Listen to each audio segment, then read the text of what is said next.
Praise the Lord. This is Ambassadors Chapel, and I welcome you all for the teens service that we may learn from the Lord today. And I'd like us to pray. Heavenly Father, in Jesus' name, we thank you for this morning that you have given us. As we share your word, may you teach us, Holy Spirit, give us the understanding that at the end of it all, we shall get to know that which you have prepared for us. In Jesus' name we pray. Like to share on a topic I have captioned, being a selective feeder. And I want to make reference from Daniel chapter 1, verse 1, as from verse 4 to 17. Daniel chapter 1, from verse 4 to 17.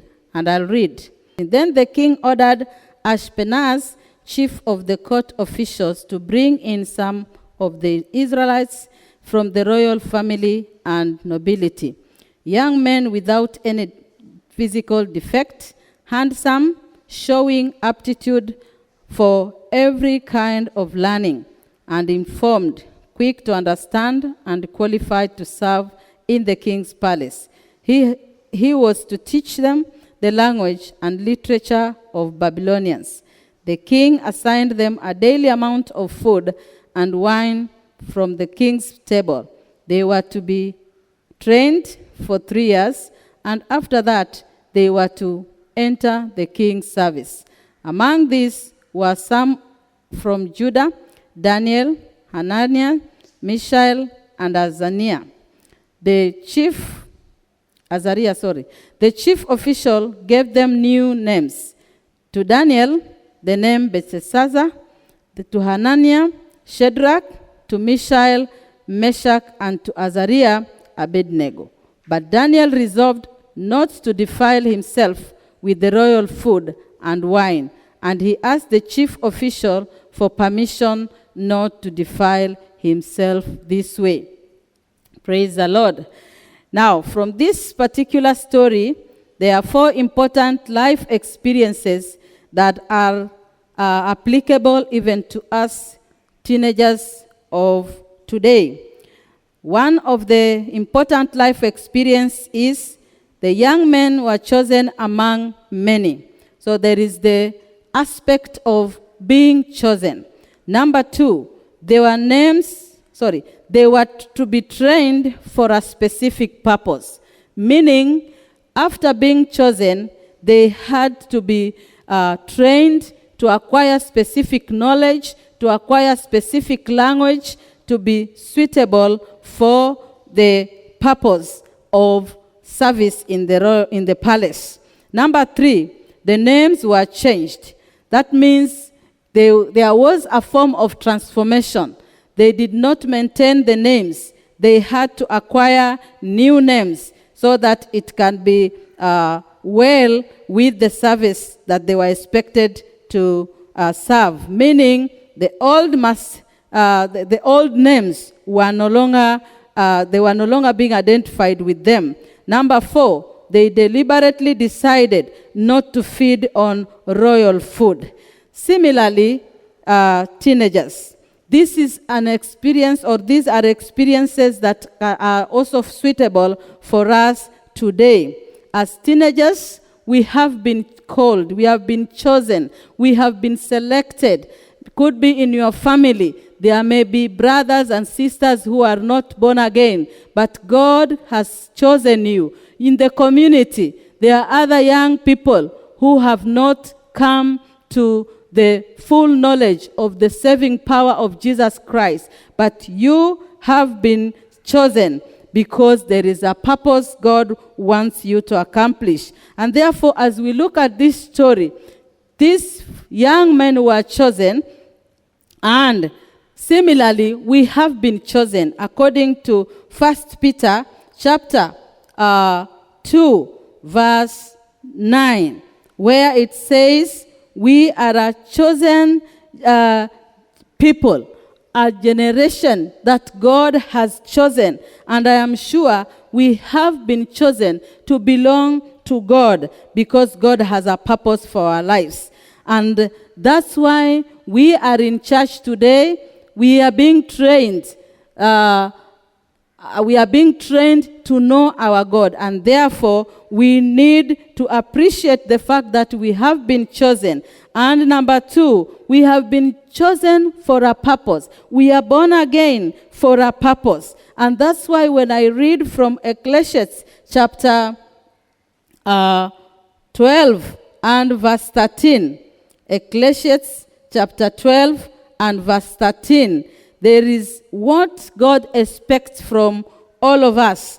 It's what God expects from you as a born-again young Christian. You need to conform to a particular way of life. And that's why in Ecclesiastes chapter 12, verse 13, we are told that there are many things we have heard, but after hearing this, there is what God expects from us. Ecclesiastes, let me not paraphrase, chapter 12, verse 13, the Bible says, now all has been heard. Here is the conclusion of the matter. Fear God and keep his commandments, for this is the whole duty of man. Praise the Lord. We have been chosen, and God expects us that we fear him and keep his commandments, because that is the main agenda as to why he has called us. Number 3, there must be a change of our lives. There must be a transformation through the teachings that we are receiving in church. There must be a change in our lives, a transformation. And that's why in 2 Corinthians chapter 5, verse 17, the Bible says, and when one is in Christ, he is a new creation. The old is gone and the new has come. The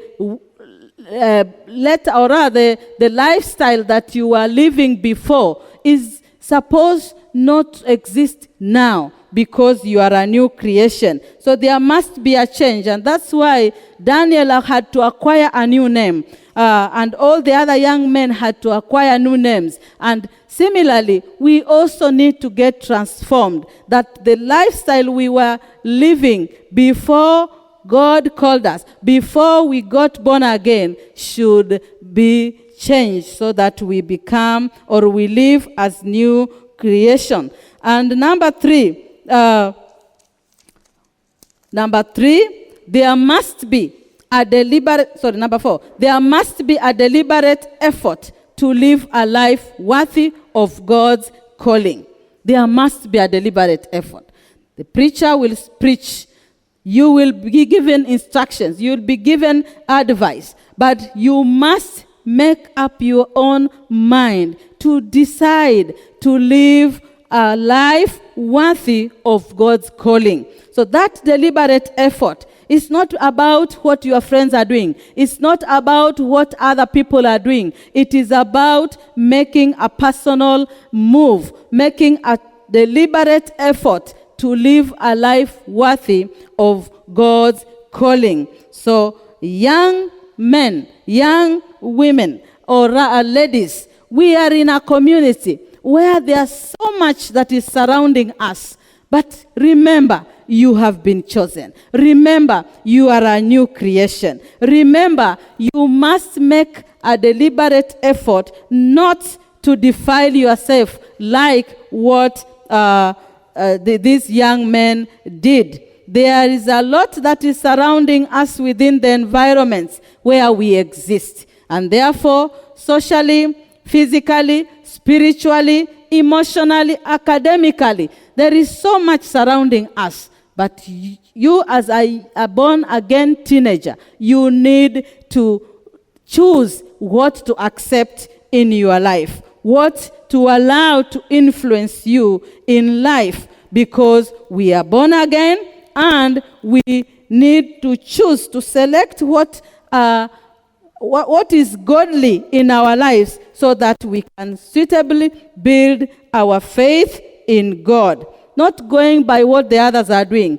not walking in the paths of the other young people, not dressing like the way other young men and women dress, but you will choose what to allow to hear, what to allow to speak, what to allow to wear, because you are a chosen young fellow. Remember, when we read Romans chapter 10, verse 17, the Bible says, faith comes by hearing, and it is hearing the word of God.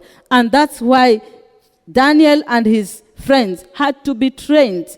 And our training is by the word of God. So we are supposed to deliberately choose to hear the word of God and obey it, as Ecclesiastes has given us. We are expected to obey the commands. We are supposed to obey what we have heard, so that we be strong and mature in Christ in order to be fruitful in the kingdom of God. In 1 Corinthians chapter 6, verse 12, we are told that not everything, everything is permissive, but not everything is beneficial. So it is upon you to decide to choose that which is beneficial according to your calling, according to the kingdom of God. Choose what is beneficial. What is it that you want to control your life? Or are you going to allow everything to come into your life? Of course, that is not what God expects from us, because we belong to Christ and we need to honor God with our lives. As we are told in 1 Corinthians chapter 6, verse 19, we are God's temple and we need to honor God with our lives. So dear teenagers, we need to practice what we have heard, and we need to live a life that is acceptable before the one who has chosen us, and this is Jesus Christ. And in conclusion, I would like to say this in Philippians chapter 4, verse 8 and 9.